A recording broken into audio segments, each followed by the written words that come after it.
欢迎来到巴巴娱乐呀频道，请订阅频道，所以大家不要错过当天最热门的新闻。我们今天的时事通讯包括以下内容：阵容强悍，诚意仙气飘飘，这是庆余年2后我唯一想追的古装剧。庆余年的爆火再度证明了男频剧的市场影响力，而除了庆余年系列之外，这2年播出效果的男频剧其实不少。张若昀的《雪中悍刀行》妥妥的低开高走，郭麒麟的《赘婿》热度一路高歌，甚至去年的《莲花楼》都爆出了口碑剧的水准。男频剧其实一直活跃在国产剧市场，而在《庆余年2》之后，程毅主演的这部《富山海》更是一部阵容强悍、再度卷起男频剧关注度的黑马古装剧。目前《富山海》已经放出了热血先导片。电视剧何时上线未知，但年内甚至暑期档和观众见面的可能性很大。在富山海正式和观众见面之前，让我们先看看预告，拿味儿。格局拉满，质感出众，富山海稳了。电视剧《富山海》讲述的是主人公萧秋水程毅是游历武侠世界，从普通的少年剑客逐渐成长为大侠的故事。男主最吸睛的一个特点，就是他来自现代，是一个有现代意识但被生活磨平棱角且毫无斗志的咸鱼。现代视角、现代意识，在庆余年中是绝对的杀手锏，而富山海用了类似的设定，就会有类似的爽点。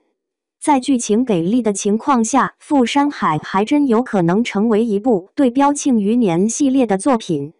当然，稳住一部剧品质的始终都是制作班底。导演任海涛接连创作了多部爆款剧，除了《三生三世十里桃花》之外，《莲花楼》《沉香如屑》都是和程毅合作，导演和主演之间有默契，肯定有利于创作。而以上这些被提到的爆款剧，就能证明富山海的水准一样对标 S+。另外，从富山海的预告也能看出，这部剧是真不差钱儿。在长达近2分钟的画面里，全是特效，背景是后期完成的，溅起的水花、毛笔舞动时的细节，全的靠特效。这要放在小成本制作里，那注定是儿童剧的效果。但富山海的预告，审美在线，武侠感很浓。不仅演员的妆造重工，特效的水准也彰显了富山海这部剧的品质。单看预告，富山海绝对够得上 S+ 水准的大剧。既然剧方肯把钱用在制作上，就说明观众可以期待一下。当然，演员的塑造也是富山海吸睛的看点之一。程毅仙气飘飘，阵容强悍，堪比高配好剧。男频大男主就注定了程毅会是这部剧里的灵魂角色。在整段预告里，剧情没交代，人物没交代，反反复复出现的就程毅一人，说是热血先导片，我看更像是武侠 MV。但不得不说，放出程毅一个，已经顶得上千军万马了。预告里程毅就2套造型，第一套白衣，仙气飘飘，本来纤细高挑的身子，在古装长衫的衬托下，更有种窄腰长腿的效果。而且别看程毅这么瘦，他的动作戏真的很绝。每一个舞起来的动作都有种压迫感和力量感，每一个定格的画面都不输戏曲中亮相的华丽感。而且程毅的状态很好，妆发老师放大了程毅的颜值优势，眼妆和唇妆很重，强调五官的极致，烘托角色邪魅狂狷的一面。很多特写里的程毅都有种不管观众死活，就用颜值硬控观众5分钟的魄力。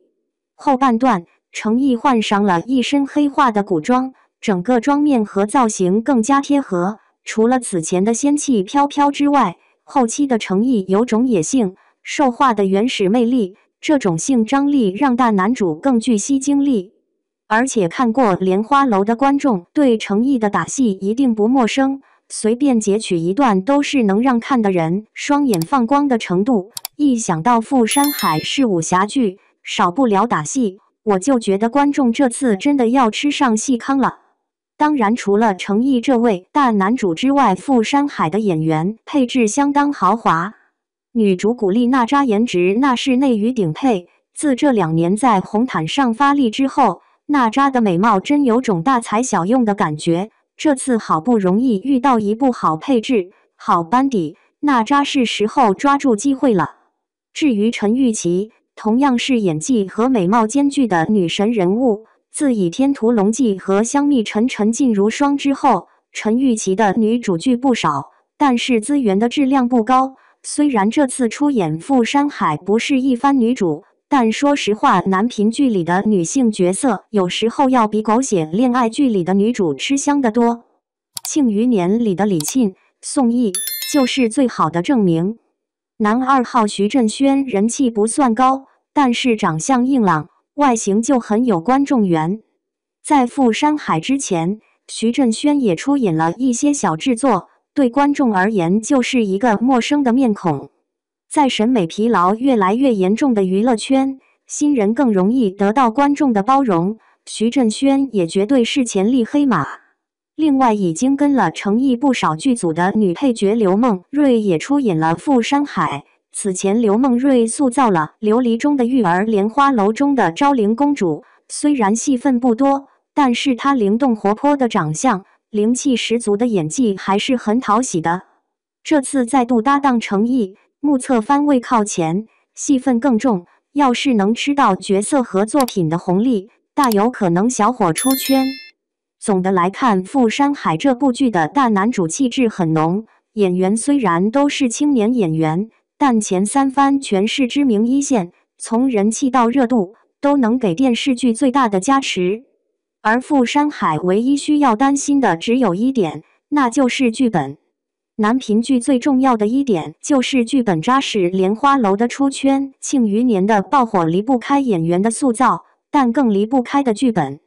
至于演员的颜值、演技，只能算是角色和作品的包装纸，包装的华丽就能率先吸引观众入坑，但如果金玉其外，败絮其中，是留不住观众的。总而言之，傅山海目前绝对是《庆余年》系列之后最具爆款特质的潜力股。这部剧能不能爆火，就看正片上线后能否演绎出武侠的魅力，展现出奔赴山海的热血了。